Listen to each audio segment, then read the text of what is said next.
Hello guys, this is Meenu here. Okay, चलिए हम अपने जो रिमेनिंग टॉपिक हैं भूकंप उसके साथ जाएंगे। हमने पढ़ लिया था कि पी लहरें क्या होती है, एस लहरें क्या होती है, एल लहरें क्या होती है। अब उस टॉपिक के अंदर कुछ अलग अलग लहरें हैं, जैसे पी जी लहरें, P G waves, S G waves और P star waves, S star waves, उनके बारे में पढ़ेंगे। हमने क्या देखा था, थोड़ा रिकॉल कर लेते हैं कि जहाँ से भूकंप उठता है वो क्या कहलाता है, फोकस, हाइपोसेंटर, अवकेंद्र बोलते हैं इसको, अवकेंद्र। यहाँ से उठा, सबसे पहले जहाँ भी पहुँचेगा, कैसे पहुँचेगा, समकोण में पहुँचेगा। ऐसे लिख देती हूँ ताकि आपको याद रहे कि फोकस पे राइट एंगल पे क्या बनता है, अधिकेंद्र बनता है। क्या, अधिकेंद्र, जिसको बोलते हैं एपिसेंटर, एपिसेंटर। गाइस एक चीज़ और बताने जा रही हूँ मैं आपको कि जल्द ही राजस्थान ज्योग्राफी की क्लासेस भी हम स्टार्ट कर रहे हैं, तो जो करंट डाटा होगा उसके बारे में हम पढ़ेंगे और जो मतलब थोड़ा अच्छा वाला टॉपिक लेके आएंगे, है ना। उसके अंदर जो मटेरियल होगा वो अच्छा मिलेगा आप लोगों को, तो प्लीज़ शेयर करिएगा। जो भी नीडी हैं शायद उनके काम आ जाए। तो अभी अपन टॉपिक देखते हैं और ये आपको मैं क्लियर कर देती हूँ कि राजस्थान के साथ साथ हम जो हिस्ट्री है उसका पोर्शन भी हम जल्दी लेके आएंगे। तो चलिए अभी इस टॉपिक पे मेंशन करते हैं। तो क्या होता है एपिसेंटर और अधिकेंद्र। यहाँ क्या उठती हैं, पी और एस तरंगे, ठीक है। हाइपोसेंटर, फोकस, क्या होता है ये पॉइंट, ठीक है। ये क्या 613 किलोमीटर पर सेकेंड, और इसकी हमने बात करी थी, इसका वेग क्या होता है 4 से 7 किलोमीटर पर सेकेंड। तो एवरेज इसका 5.5 हो जाता है और इसका कितना हो जाता है 8 किलोमीटर पर सेकेंड। ये इसकी एवरेज की बात होती है। इसके बाद में हम बात करते हैं पी, जी और एस जी तरंगों की, पी जी और एस जी तरंगों की। तो देखिए पी जी धरातल के जस्ट नीचे आएगी, ठीक है।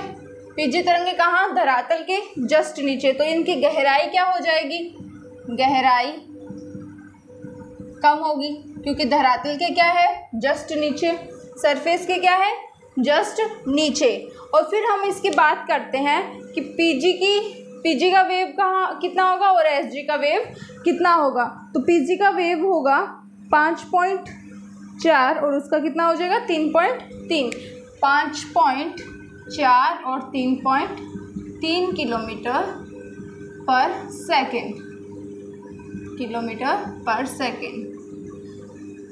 दिया किसने, जेफरीज ने। कब, 1909 में। किसके आधार पे दिया, क्रोएशिया कर लो या क्रोएशिया कर लो। क्रोएशिया की कुल्पा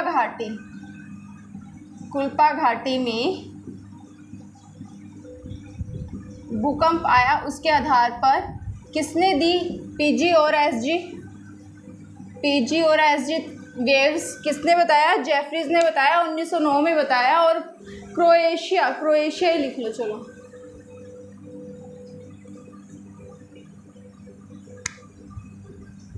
क्रोएशिया, तो क्रोएशिया की जो कुल्पा घाटी है जापान के साइड में है ये। और यहाँ एक चीज़ और मैं आपको बताऊंगी कि जैसे अगर आप लोग एटलस लेके बैठते हो ना अपनी, उसके अंदर ये मेंशन करते जाएगा कि क्रोएशिया कहाँ है, कुल्पा घाटी कहाँ है वहाँ पे, तो इस करके आप लोगों को ज़्यादा याद रहेगी चीज़ें, ठीक है। वो ऐसे ही ऐसे मैप बन जाएगा फिर वहाँ पे। तो 1909 में जब क्रोएशिया की कुल्पा घाटी में जो भूकंप आया था, उसके आधार पे जेफरीज ने दी पीजी और एसजी तरंग। इसका वेग कितना 5.4, उसका वेग कितना 3.3। और क्या है ये तरंगे पी और एस तरंगों के समान, केवल क्या है वेग में अंतर है, क्या केवल वेग में अंतर। अब इनके बीच में आती हैं पी स्टार तो एस स्टार। तो इसमें एक चीज़ तो आप सीधे से कह सकते हो कि ये वेव्स कहाँ है, पी और पीजी, पी और एस तरंगों तथा पीजी और एस तरंगों के मध्य में पाई जाती है। और ये किसने दी, कब दी और किस की कहाँ आया था ऐसा भूकंप जिसके आधार पे इन्होंने दी। तो अगर इसका वेग हम पहले देखते हैं तो वेग इसका कितना हो जाता है 3.4 से 5 या 4 किलोमीटर तक कर लो, 3.3 से 4 किलोमीटर पर सेकेंड। और इसका हम बात करते हैं तो 6 से 7 किलोमीटर पर सेकेंड। ये क्या है, इसका वेग है 3.5 और यहाँ पे भी 5 आ जाता है कभी कभी, है ना, 5 लिख लो, 5 और 4.5 या 4 के नियर अबाउट मिलता है। तो 3.5 से 4 किलोमीटर पर सेकेंड के अकॉर्डिंग इनका क्या है, वेग, वेलोसिटी। तो देखिए अब क्या है, पी व एस तथा पी जी व एस जी तरंगों के बीच में पाई जाने वाली जो वेव्स हैं वो क्या है, पी स्टार और एस स्टार। 1923 में पी स्टार और एस स्टार 1923 में कहाँ आया, ऑस्ट्रिया में भूकंप आया। भूकंप इसके आधार पर किसने, कोनार्ड ने किसके बारे में बताया, पी स्टार और एस स्टार वेव्स के बारे में। आई होप वेव्स आपकी क्लियर हो गई होंगी। पी एस एल वेव्स हमने पहले पढ़ी थी, पी प्राइमरी था, एस सेकेंडरी और जो एल थी धरातलीय लहरें, उनको क्या बोलते हैं एक नाम और अगर वहाँ नहीं लिखा है तो लिख लीजिए। जो एल तरंग है उसके नाम अलग अलग है, लव और रेले वैज्ञानिकों के नाम पे दिया गया है। लॉन्ग वेव्स है तो इसको लॉन्ग नाम दिया।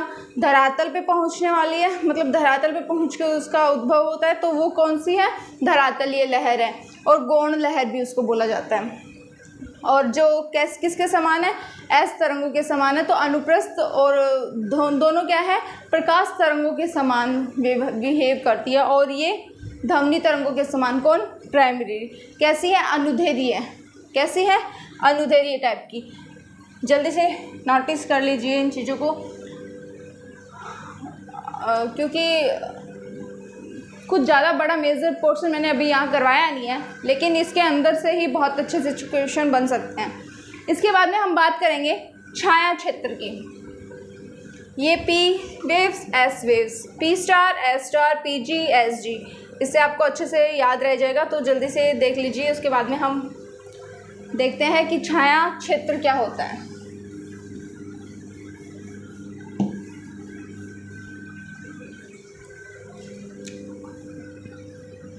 छाया क्षेत्र, तो छाया क्षेत्र किसी भी चीज़ का छाया क्षेत्र कि वहाँ, अब भूकंप का छाया क्षेत्र क्या हो जाएगा, जहाँ भूकंप नहीं पहुँच पाते वो एरिया क्या है भूकंप के लिए, छाया क्षेत्र। जहाँ बारिश नहीं हो पाती वो एरिया क्या है भूकंपों के लिए, बारिश के लिए छाया क्षेत्र वाला एरिया। तो छाया क्षेत्र का समझ में आया। अब हमें सिर्फ इसमें याद ये रखना है कि कौन कौन से एरिया तक पी लहरें पहुंच पाती है, कौन कौन से तक एस लहरें पहुंच पाती है, उसके क्वेश्चन बनते हैं। ठीक है, तो मान लो यहाँ से क्या हुआ, भूकंप का उद्भव हुआ और ये क्या है, एपी सेंटर।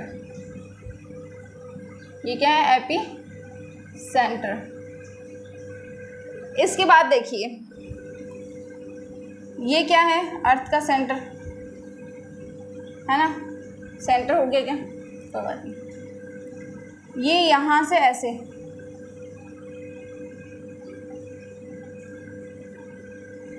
ऐसे, इसके बाद में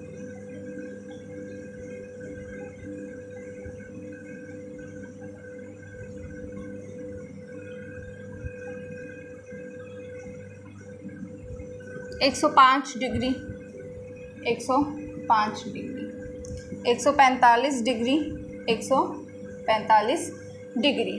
अब देखिए पी लहरें सिर्फ यहाँ तक पहुँच पाती हैं। पी वेव्स का प्राप्ति क्षेत्र, प्राप्ति क्षेत्र, ठीक है, क्योंकि इसकी जो क्या है पहुँचने की जो दर है वो है तो स्लो, लेकिन दूर तक पहुँच पाती है। ठीक है, तो ये यहाँ तक पहुँच पाएंगी।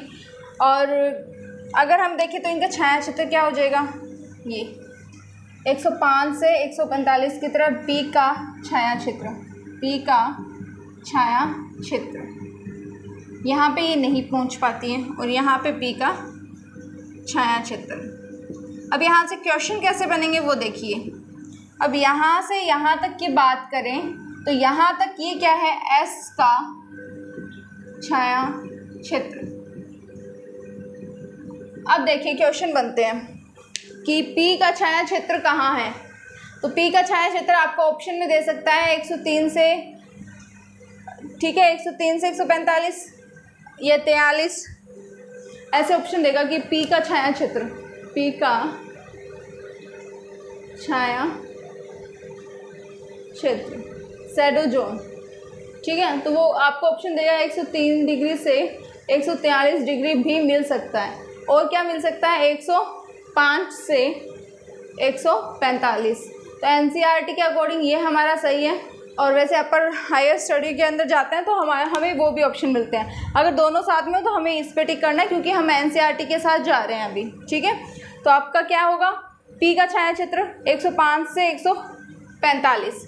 और बात करें S का छाया क्षेत्र, S का छाया क्षेत्र तो वो कितना हो जाएगा अपना, देखिए यहाँ पूरे में ही S नहीं पहुँच पाती, ये दूर तक पहुँच पाती है। हमने लिखा है यहाँ 6 से 13 किलोमीटर, 4 से 7 किलोमीटर पर के अकॉर्डिंग ये पहुँच पाती है यहाँ पे, ठीक है। मंद होगी गति लेकिन पहुँच जाएगी, लेकिन S नहीं पहुँच पाती। तो S का कितना हो जाता है 105 से 105 डिग्री, 105 से 105 डिग्री तक ये नहीं पहुँच पाती।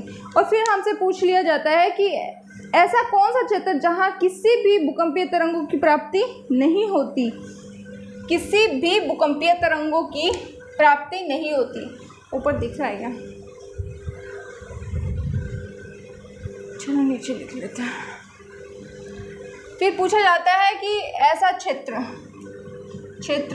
जहाँ किसी भी भूकंप तरंगों की प्राप्ति नहीं हो पाती।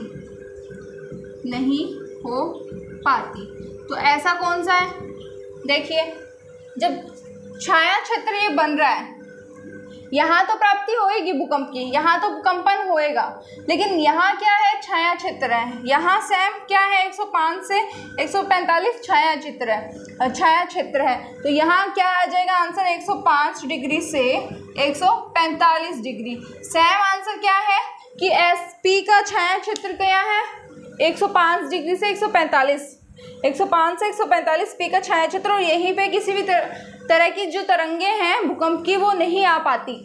तो ये क्वेश्चन आप माइंड कर लीजिएगा, क्वेश्चन गलत होने के चांस रहते हैं। और अगर हमसे पूछ लिया जाए कि ऐसा कौन सा क्षेत्र है जहां P तरंगों की प्राप्ति होती है, तो ये दिख रहा है साफ साफ 145 से 145 P तरंगों की प्राप्ति का क्षेत्र। तो वो क्या है 145 डिग्री से 145 डिग्री। 4 क्वेश्चन मैंने आपको यहाँ बताए हैं, अच्छे क्वेश्चन है। तरल अगर पूछ लिया जाए कि बीच में क्यों नहीं पहुँच पाते तरंगे, तो बीच में इसलिए नहीं पहुँच पाती क्योंकि यहाँ का भाग क्या है, तरल। कैसा भाग है, तरल, इसलिए यहाँ पे जो छाया चित्र हमने बनाया है वो यहाँ पे नहीं पहुँच पाएगा। आई होप इतना आपको समझ में आया होगा। अब चलिए आगे देखिए। अब हम बात करेंगे भूकंप की उत्पत्ति के कारणों की।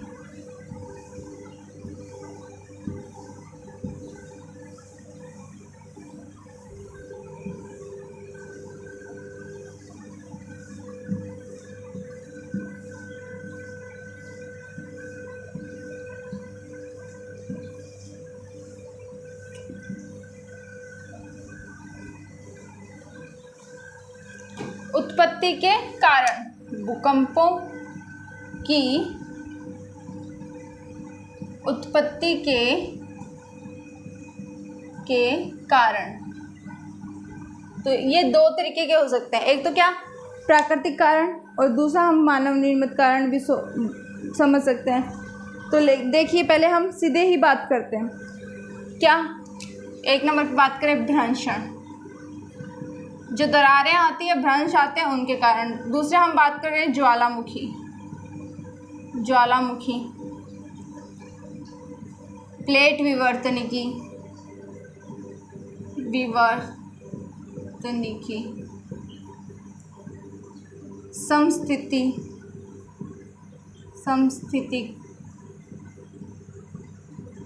एक पुनः प्रत्यास्थ सिद्धांत है, पुनः प्रत्यास्थ पुनः संचलन सिद्धांत, प्रत्यास्थ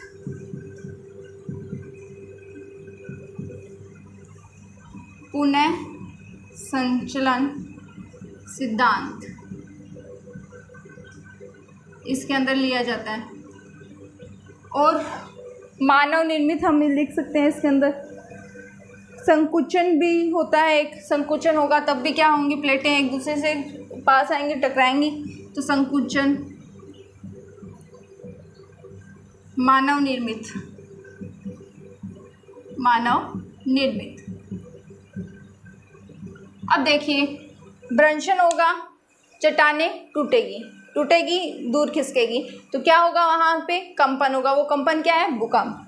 ज्वालामुखी में क्या होता है कि जो मैग्मा होता है वो लावा की तरह लावा बन के ऊपर जब निकलता है, तो जब वो मैग्मा ऊपर आता है तो क्या चट्टानों को उधर उधर करेगा या सीधे चट्टानों को तोड़ता हुआ आएगा, तो चट्टानें क्या होगी, मूव हो जाएगी, जगह छोड़ देगी। जैसे ही जगह छोड़ेगी तो ऊपर की स्थिति में क्या आ जाएगा, कंपन आ जाएगा, तो जिससे क्या हो जाएगा, भूकंप आएगा। तो ज्वालामुखी से मोस्ट प्रोबेबली भूकंप आते ही हैं, ठीक है।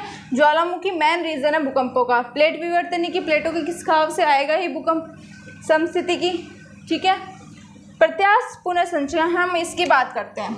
एच.एफ.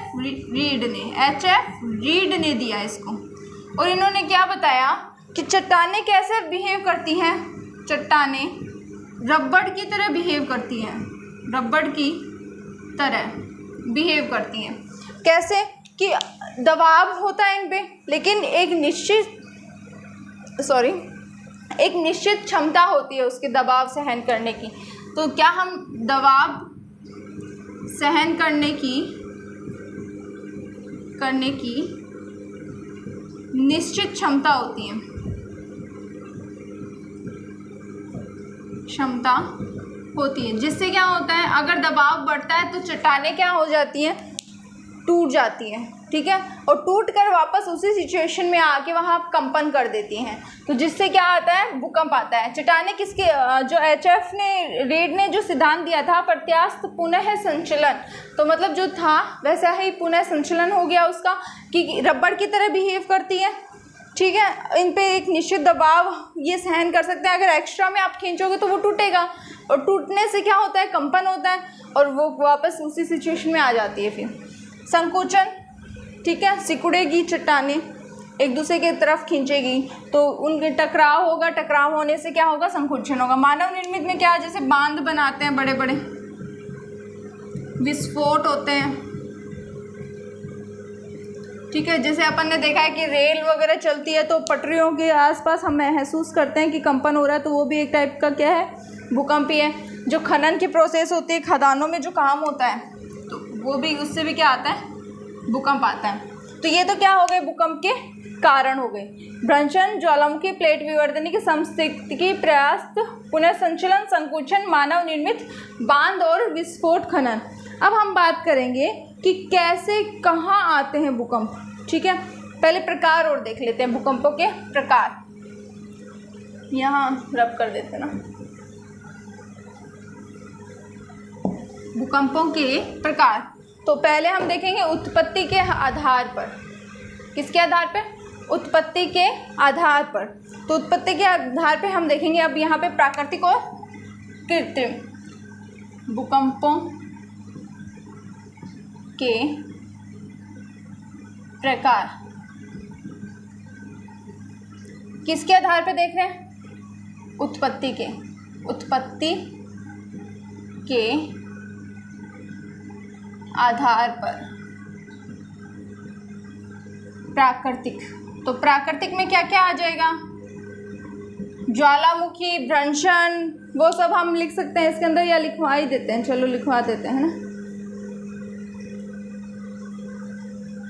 भ्रंश जनित, भ्रंश जनित भूकंप। 2 नंबर ज्वालामुखी जनित, ज्वालामुखी जनित भूकंप। सी में बात करते हैं हम किसकी, क्या बात करें हम, विस्फोट नहीं, वो किस में आ जाएगा, मानव में। और कौन से हो सकते हैं, भ्रंशन हो गया, ज्वालामुखी हो गया, प्लेट विवर्तनिकी लिख सकते हैं हम यहाँ पे, क्या, प्लेट विवर्तनिकी या विवर्तनिकी भूकंप, आइसोस्टेटिक भूकंप, संकुचित भूकंप, विवर्तनिकी लिख देते हैं सीधा, विवर्तनिकी भूकंप, आइसोस्टेटिक भूकंप, आइसोस्टेटिक समस्थितिकी, आइसोस्टेटिक क्या है, समस्थितिकी भूकंप। ई में एक और क्या बच गया, संकुचन जनित, संकुचन जनित भूकंप। तो ये किसके आधार पे है, उत्पत्ति के आधार पे एक, और दूसरा हमने बात किया कृत्रिम भूकंप। तो वो क्या क्या रीजन हो सकते हैं, हमने देखा है बांध निर्माण, बांध निर्माण से उत्पन्न भूकंप, क्या, बांध जनित लिख दो, विस्फोट जनित, नियात जनित, नियात जनित में क्या हो जाएगा, खनन, ये चीज़ ध्यान रखिएगा। बांध जनित, विस्फोट जनित, विस्फोट जनित मतलब जो परमाणु विस्फोट वगैरह होते हैं वो। और 3 नंबर पे हम बात करते हैं इसमें क्या, निर्यात, नियात भूकंप। नियात भूकंप पे हम लिख सकते हैं कि खनन की प्रोसेस से, क्या, जो खनन क्रिया होती है उससे, खनन क्रिया से उत्पन्न भूकंप, ठीक है। तो ये तो किसके आधार पे हो गए, उत्पत्ति के आधार पे। अब हम नेक्स्ट बात करते हैं कि भूकंप मूल के आधार पे, कि कितनी गहराई से भूकंप आ रहा है, क्या, कितनी गहराई से भूकंप आ रहा है। तो भूकंप मूल के आधार पर, के आधार पर, यहाँ ब्रैकेट में लिख लीजिएगा कि कितनी गहराई से भूकंप आ रहा है, ठीक है। क्योंकि अगर आप मूल पढ़ते जाओगे तो आपको समझ में नहीं आएगा कि भाई मूल से मतलब क्या चल रहा है यहाँ पे, ठीक है। तो यहाँ आप देखिए एक क्या हो जाएगा, सर्वाधिक, ठीक है, ये सर्वाधिक बोल दो या फिर साधारण बोलना है, सर्वाधिक तो नीचे नीचे लिखिए, है साधारण गहराई वाला, साधारण गहराई। तो ये कहाँ से आता है, 50 किलोमीटर से। दूसरी बात करते हैं मध्यम, मध्यम, तो ये 50 से 250, 50 से 250 किलोमीटर तक की गहराई से आता है, ठीक है। फिर हम बात करते हैं सर्वाधिक या अधिक, सर्वाधिक गहराई। तो इसमें क्या आ जाता है फिर, 250 से अधिक, 250 से अधिक। लेकिन हमने एक चीज़ पढ़ी थी पहले कि कहाँ 700 या 720 किलोमीटर की गहराई तक क्या भूकंप आते हैं, ठीक है। कहाँ तक, 700 से 720 किलोमीटर तक की गहराई पे भूकंप आते हैं। तो सर्वाधिक, साधारण, मध्यम, सर्वाधिक किसके आधार पर, भूकंप मूल के आधार पर, कितनी गहराई से भूकंप आते हैं उसके आधार पर 3 भागों में बांटा है। साधारण गहराई वाले 50 किलोमीटर से आते हैं, मध्यम गहराई वाले 50 से 250 किलोमीटर के बीच में आते हैं, सर्वाधिक गहराई वाले 250 से अधिक। कहाँ तक अधिक हो सकते हैं, 700 से 720 हो सकते हैं, 1-2 भूकंप हो ऐसे जो इनसे अधिक गहराई में आए हों। अब हम देखेंगे स्थिति के आधार पर भूकंप, क्या, स्थिति के आधार पर कि कहाँ आते हैं, स्थिति के आधार पर भूकंप। तो ये 2 हैं, एक तो समुद्री भूकंप और एक क्या हो गए, स्थलीय भूकंप। तो इसमें अंतर क्या होगा, जिनका एपिसेंटर, जिनका अधिकेंद्र बिंदु, ठीक है, जिनका अधिक, भूकंप लिख लीजिएगा आगे, भूकंप, जिनका अधिकेंद्र बिंदु कहाँ हो, महासागरों में, अधिकेंद्र बिंदु महासागरों में, और इसका अधिकेंद्र बिंदु कहाँ होना चाहिए, महाद्वीपों या सतह पर, महाद्वीपों या सतह पर। ये हमारे हो गए भूकंपों के प्रकार। तो जल्दी से नोट डाउन कर लीजिए सारे।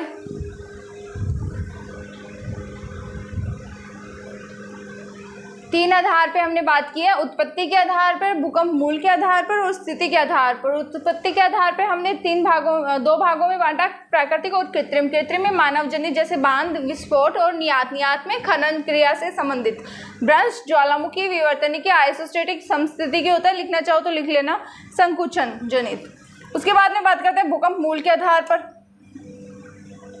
कि कितनी गहराई से भूकंप आते हैं। तो पहला क्या हो गया, साधारण गहराई 50 किलोमीटर तक से आते हैं भूकंप, तो वो साधारण गहराई वाले हो जाते हैं। मध्यम गहराई वाले 50 से 250 किलोमीटर की गहराई से आते हैं। सर्वाधिक गहराई वाले 250 से अधिक गहराई वाले आते हैं, ठीक है। उसके बाद में स्थिति के आधार पर जो समुद्र में जिनका अधिकेंद्र बिंदु बनता है तो वो समुद्री भूकंप हो जाते हैं, और जिनका महाद्वीपों में बनता है तो वो कैसे हो जाते हैं, स्थलीय भूकंप। इसके बाद में हम बात करेंगे कि इनका क्षेत्र कौन कौन सा है। विश्व में भूकंप के जो क्षेत्र हैं हम उनके बारे में स्टडी करेंगे।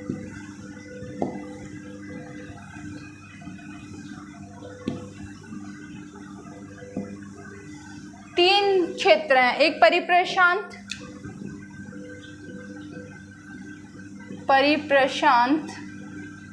पेटी, भूकंपीय पेटी, ठीक है,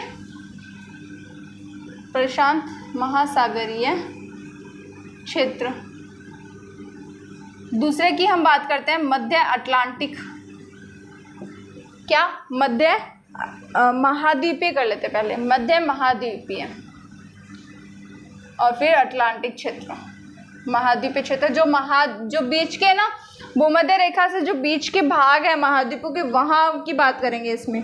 फिर मध्य अटलांटिक क्षेत्र 3 नंबर पे, मध्य अटलांटिक क्षेत्र। देखिए सबसे ज़्यादा भूकंप कहाँ आते हैं, यहाँ। कितने, विश्व के 63%, 63% भूकंप कहाँ आते हैं, विश्व के भूकंप क्षेत्र। हेडिंग डाल लीजिएगा, विश्व के भूकंप क्षेत्र कहाँ है, परिप्रशांत महासागरीय क्षेत्र में, मध्य महासागरीय क्षेत्र में, मध्य अटलांटिक क्षेत्र में। इसमें भी स्पेसिफिक रीजन है जहाँ क्या भूकंप आते हैं, ठीक है। यही क्या है, ज्वालामुखी का भी सबसे ज़्यादा जो ज्वालामुखी विस्फोट होते हैं वो भी यही होते हैं, तो इसके अंदर लिख लेना। इसीलिए इसे क्या कहते हैं, रिंग ऑफ फायर कहते हैं।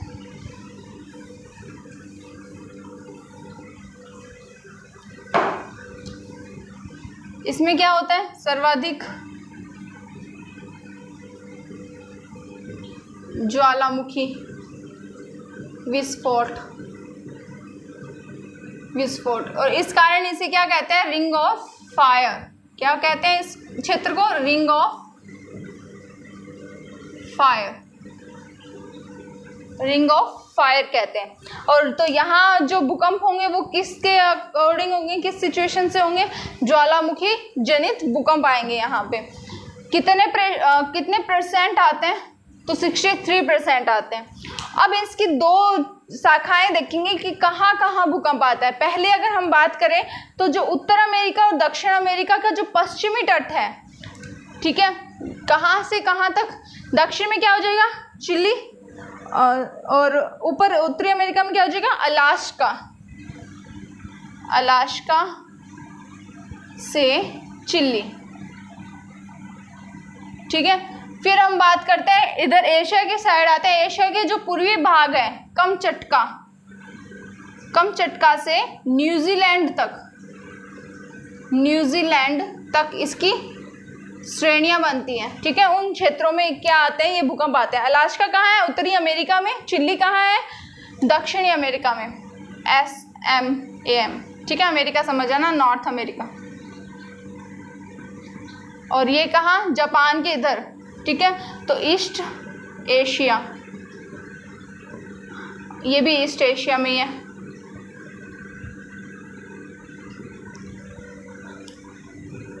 तो ये क्या हो गया हमारा परिप्रशांत महासागरीय क्षेत्र, जिसके अंदर हमने बात करी है कि भूकंप क्या है, सबसे ज़्यादा आते हैं यहीं पे आएंगे 63%। सर्वाधिक ज्वालामुखी विस्फोट होता है, जिसके कारण इसको क्या बोला जाता है, रिंग ऑफ फायर। 2 श्रेणियां हैं जहां भूकंप आते हैं। उन श्रेणियों को हमने क्या एक श्रेणी बनाई है कि उस भाग में भूकंप आते हैं। तो अलास्का से चिली तक, अलास्का नॉर्थ अमेरिका में, चिली साउथ अमेरिका में है। कमचटका से न्यूजीलैंड, तो कमचटका कहाँ है, ईस्ट एशिया में, ठीक है। और ये कहाँ, न्यूजीलैंड, ईस्ट एशिया में न्यूजीलैंड है। और अगर हम बात करें तो सबसे ज़्यादा जो भूकंप है वो कहाँ आएंगे, जापान में। सर्वाधिक भूकंप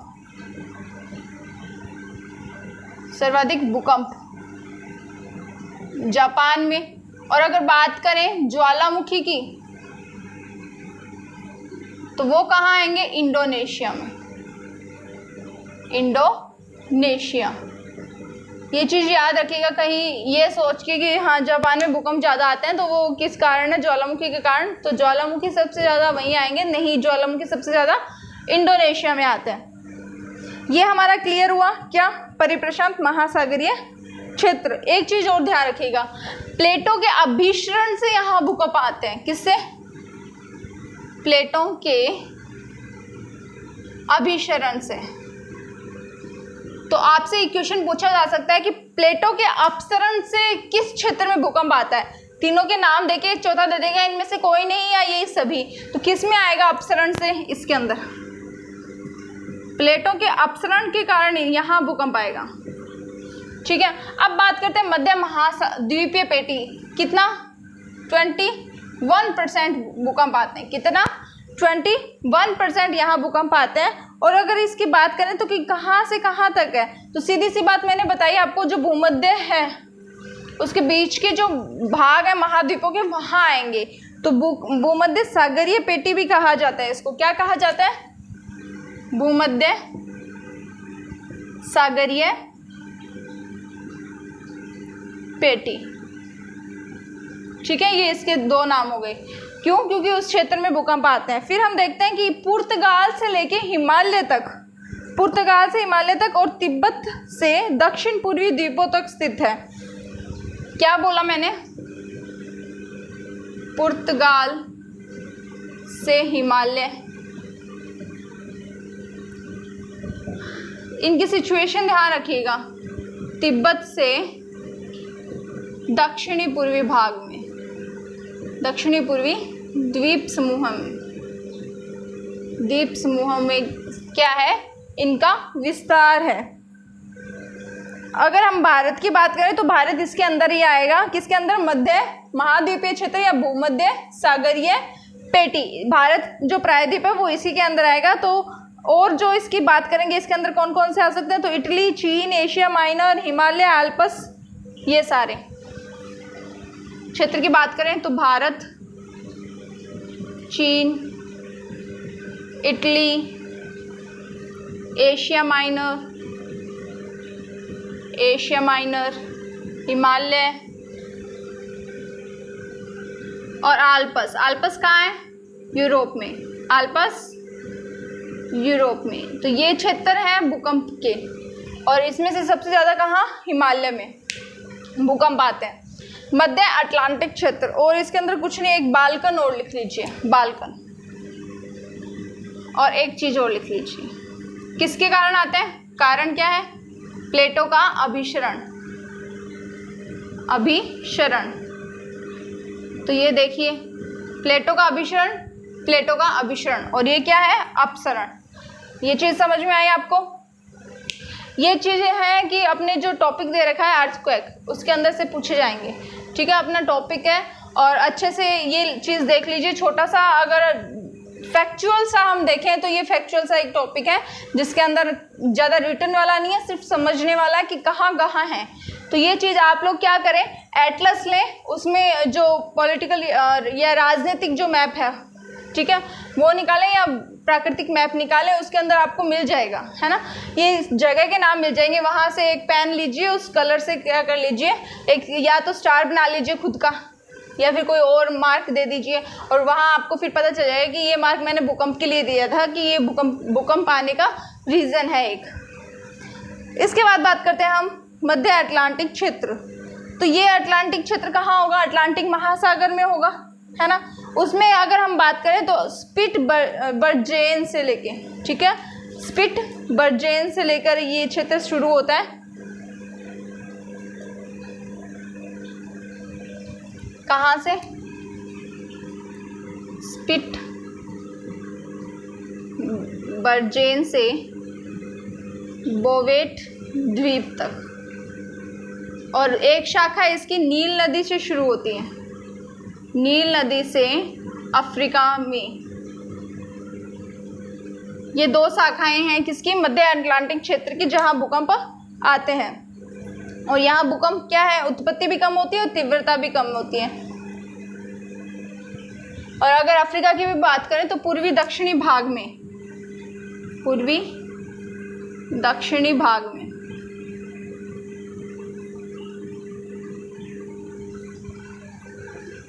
तो ये था हमारा भूकंप, है ना। कुछ ज़्यादा बड़ा टॉपिक नहीं है, 1 से 2 घंटे का टॉपिक है। पीछे मैंने इसका पार्ट 1 दिया है और ये पार्ट 2 है, तो वो पार्ट ज़रूर देखिएगा, तभी आपको आगे की चीज़ समझ में आएगी, क्योंकि उसके अंदर मैंने पूरा से डिफाइन करा हुआ है। मेन क्वेश्चन भी है उसके अंदर, आधे क्वेश्चन इस पार्ट में आ गए।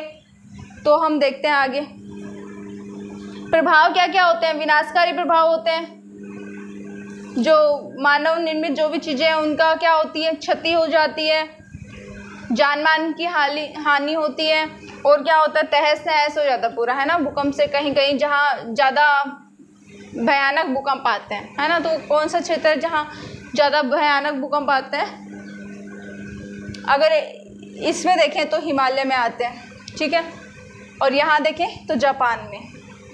और यहाँ क्या है, उत्पत्ति भी कम होती है और कम तीव्रता वाले होते हैं, उत्पत्ति कम, और क्या है, इतने भयानक भी नहीं है। तीव्रता क्या होती है इनकी, कम होती है, तीव्रता कम। ये टॉपिक था हमारा भूकंप, कंप्लीट हुआ।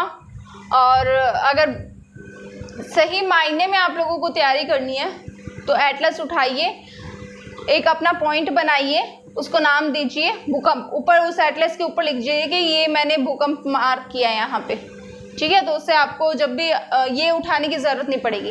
परिप्रशांत महासागर का आपको पता होगा कि अगर हम बात करें, यहाँ पे थोड़ी सी देख लेते हैं।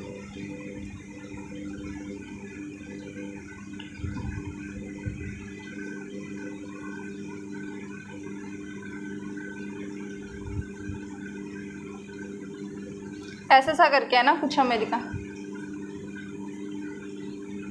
फिर यहाँ पे ऐसे करके यूरोप आ जाता है ना, यहाँ पे ये ऑस्ट्रेलिया क्या आ गया, ऑस्ट्रेलिया लिया यहाँ पे, ये ऑस्ट्रेलिया रहा और ये अफ्रीका रहा। तो ये क्या है, आधा भाग यहाँ बनाते हैं ना, ये पूर्वी भाग हो गया और ये इसका भाग। तो इसके और इसके बीच का जो क्षेत्र है वो क्या है, यहाँ पे बना के देखिए,